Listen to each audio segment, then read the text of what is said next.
छात्रों का हार्दिक अभिनंदन करती हूँ।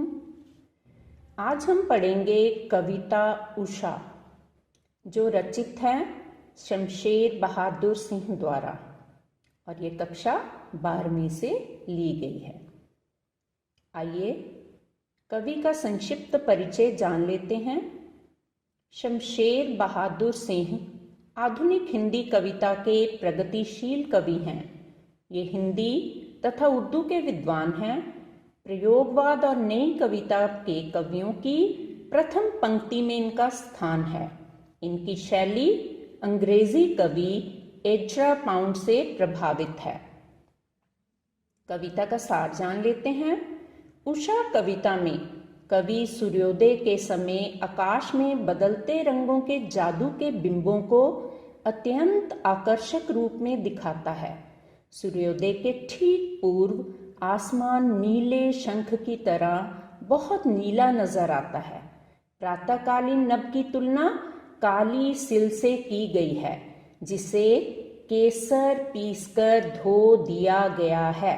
तो छात्रों, प्रातःकाल के समय बिल्कुल स्लेटी नीला सा आसमान होता है और हल्की हल्की उस पर लाल रंग की किरणें पड़ती हैं, तो ऐसा लगता है किसी सिल को केसर पीसकर धो दिया गया हो।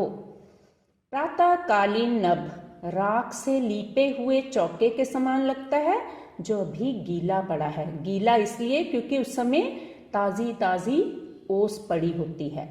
नीले गगन में सूर्य की पहली किरण ऐसे दिखाई देती है मानो कोई सुंदरी नीले जल में नहा रही हो और उसका गोरा शरीर जल की लहरों के साथ झिलमिला रहा हो।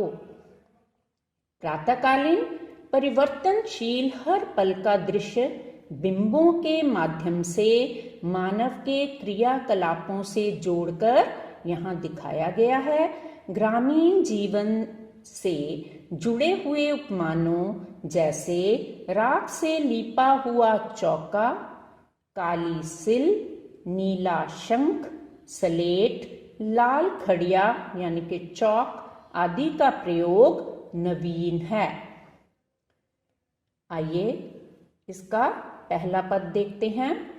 प्रात नभ था बहुत नीला शंख जैसे, भोर का नभ राख से लीपा हुआ चौका अभी गीला पड़ा है। शब्दार्थ देख लेते हैं। भोर सवेरा, नभ आकाश आसमान गगन, चौका रसोई बनाने का स्थान। प्रसंग। प्रस्तुत काव्यांश पाठ्यपुस्तक आरोह भाग 2 में संकलित उषा कविता से उद्धृत है, यानी कि यहाँ से लिया गया है।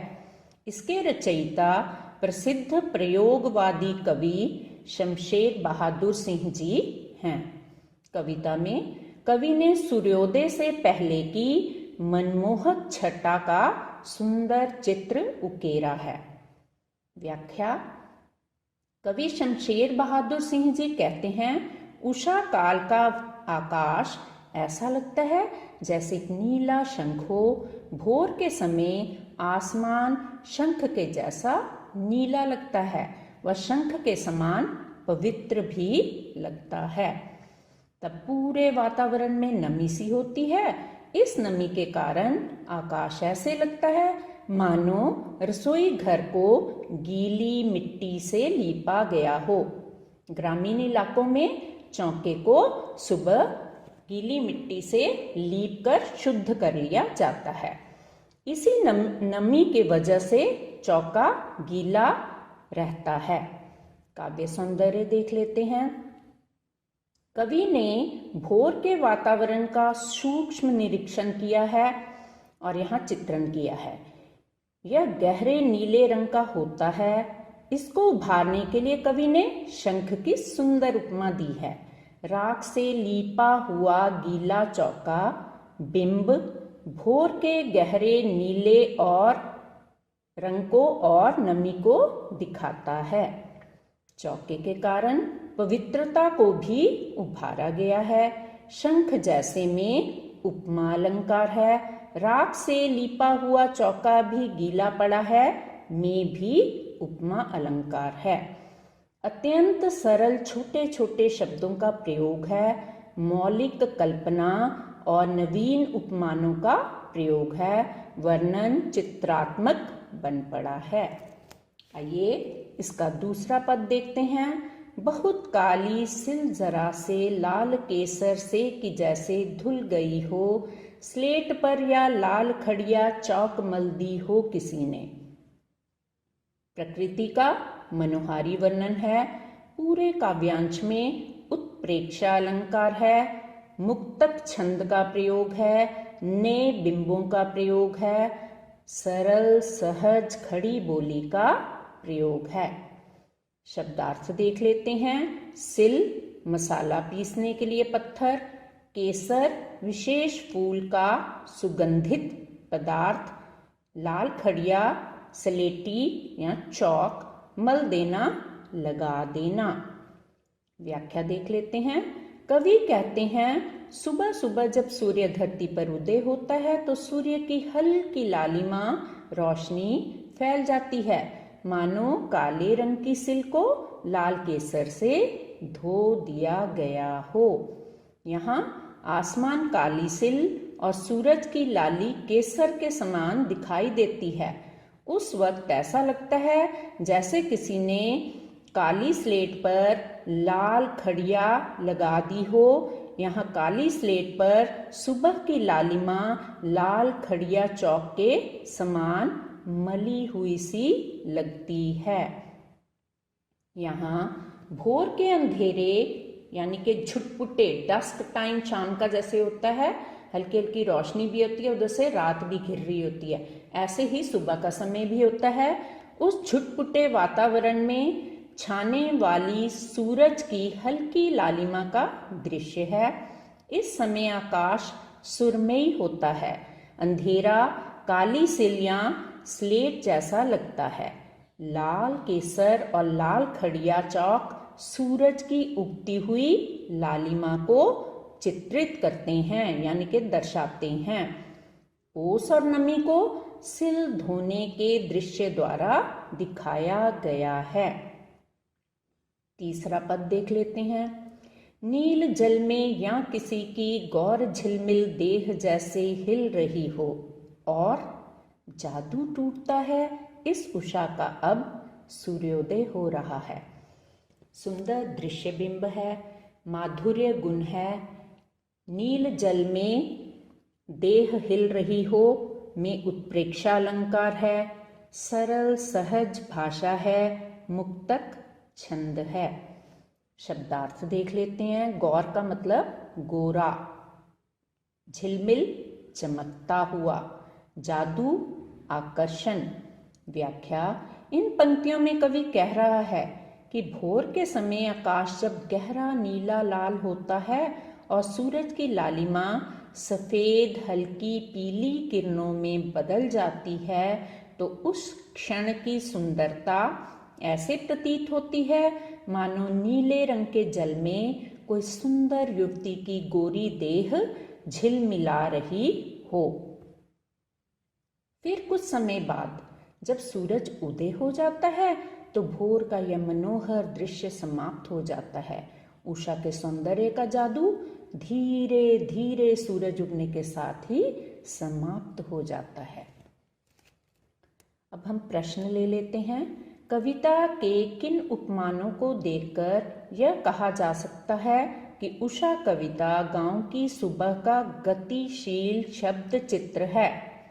विशेषताएं, काव्य में भौर के सौंदर्य में हो रहे परिवर्तनों के लिए प्रयुक्त उपमान निम्नलिखित हैं।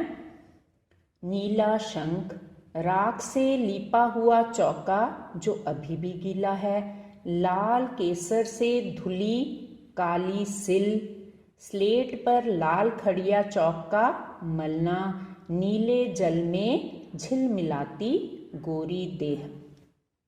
ये सारी गतिविधियां प्रमुख रूप से गांव में घटित होती हैं। इन्हें गतिशील शब्द चित्र इसलिए कहा गया है क्योंकि यह एक के बाद एक घटित होती हैं, जैसे पिक्चर चलती है उसी की भांति। ये शब्द चित्र स्थिर नहीं, गतिशील क्रियाएं हैं। जैसे सबसे पहले राख से चौका लीपा जाता है, फिर सिल धोई जाती है, फिर बच्चे को स्लेट और खड़िया दी जाती है। सभी क्रियाएं गतिशील हैं। अब दूसरा प्रश्न देख लेते हैं। भोर का नभ राख से लीपा हुआ चौका, जो अभी गीला पड़ा है, नई कविता में कोष्ठक, विराम चिन्हों और पंक्तियों के बीच का स्थान भी कविता को अर्थ देता है। उपर्युक्त पंक्तियों में कोष्ठक में कविता में क्या विशेष अर्थ पैदा हुआ है, समझाइए। अभी गीला पड़ा है, इस पंक्ति को पढ़कर पता चल रहा है कि राख के लीपे चौके की लिपाई अभी अभी ही समाप्त हुई है। इस पंक्ति को यदि भोर से जोड़ा जाए तो पता चलता है कि सूर्य के उदय होने से पहले आसमान से रात की कालिमा कम होने लगती है, अतः राख के समान आसमान का रंग सलेटी हो गया है। सुबह की ओस ने इसे गीला कर दिया है, अर्थात आकाश रूपी चौके की ताजगी और नमी की सूचना देती हैं। कवि ने गांव में सवेरे औरतों द्वारा चूल्हा लीपने का जो चित्र भोर के साथ जोड़ा है, वह इसके कारण सुंदर जान पड़ता है। कोष्ठक में लिखे शब्द वातावरण की शुद्धता, पवित्रता तथा ठंडेपन को दर्शाते हैं। जैसे सर्दियों में उदय होने वाला सूर्य। अगला प्रश्न देख लेते हैं। अपने परिवेश के उपमानों का प्रयोग करते हुए सूर्योदय और सूर्यास्त का शब्द चित्र खींचिए। उत्तर, प्रातःकालीन सूर्य उदय होता है तो ऐसा लगता है मानो नीले सरोवर में स्नान करके कोई बाहर आ रहा हो। यह सूर्य लाल रंग का लगता है, जिसने तारों को चुन चुनकर अपना भोजन बना लिया है। ओस कणों से यह अपनी प्यास शांत कर रहा है। अभी यह जमीन पर ना उतरकर पर्वत शिखरों या वृक्षों पर ही नजर आ रहा है। नीला शंख सुबह के आकाश के लिए, राख से लीपा हुआ चौका भोर के नभ के लिए, काली सिल अंधेरे से युक्त आसमान के लिए, स्लेट पर लाल खड़िया चौक भोर में नमी युक्त वातावरण में उगते सूर्य की लाली के लिए, नीले जल में झिलमिलाती गोरी देह नीले आकाश में उगते सूर्य के लिए प्रयुक्त है। बात बात में बन जाए बात, बहुविकल्पी प्रश्नों के साथ। उषा कविता किसकी रचना है? तो इसका सही उत्तर है शमशेर बहादुर सिंह। बहुत काली सिल किससे धुली हुई लगती है? काली सिल केसर से धुली हुई लगती है। प्रातःकालीन नीला आकाश किसके जैसा बताया गया है? प्रातःकालीन नीला आकाश शंख जैसा बताया गया है। कवि ने राख से लीपा हुआ गीला चौका किसे कहा है? भोर के नभ को, आसमान को। लाल केसर से धुली हुई काली सिल क्या है? आकाश। उषा का जादू किसके उदय होने पर टूटता है? तो यह सूर्य के उदय होने पर टूटता है। राख से लीपा हुआ चौका किस भाव को व्यक्त करता है? पवित्रता के भाव को व्यक्त करता है, यानी कि लीप कर सुबह सुबह चौके को शुद्ध कर लिया जाता है। बहुत नीला राख जैसे में अलंकार है उपमा। उषा कविता में कवि ने उषा का कौन सा चित्र उपस्थित किया है? तो यहाँ पर शब्द चित्र उपस्थित किया है। बहुत काली सिल जरा से लाल केसर से कि जैसे धुल गई हो में भाव है सहजता का। कविता में किसे उषा का जादू कहा गया है? रंग बिरंगे वातावरण को। उषा दिन का कौन सा समय होता है? प्रभात, सुबह की बेला।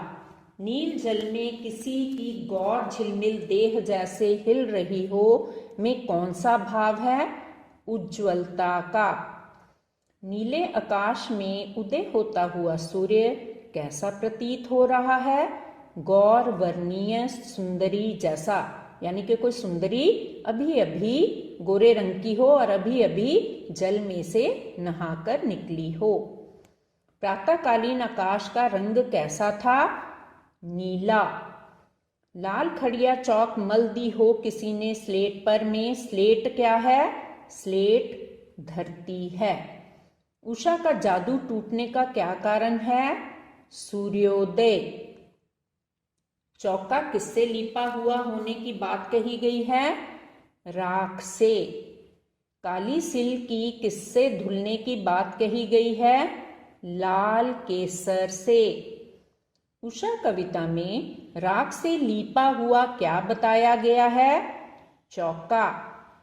कविता में किस रंग की खड़िया चौक मलने की बात कही गई है? लाल खड़िया मलने की बात कही गई है। लाल खड़िया किसको चित्रित करती है? लाल खड़िया सूर्य की लालिमा को चित्रित करती है। तो छात्रों, आशा करती हूँ आपको कविता अवश्य ही समझ आ गई होगी। Thanks for watching. Back to school. Like, share and subscribe. Thank you once again.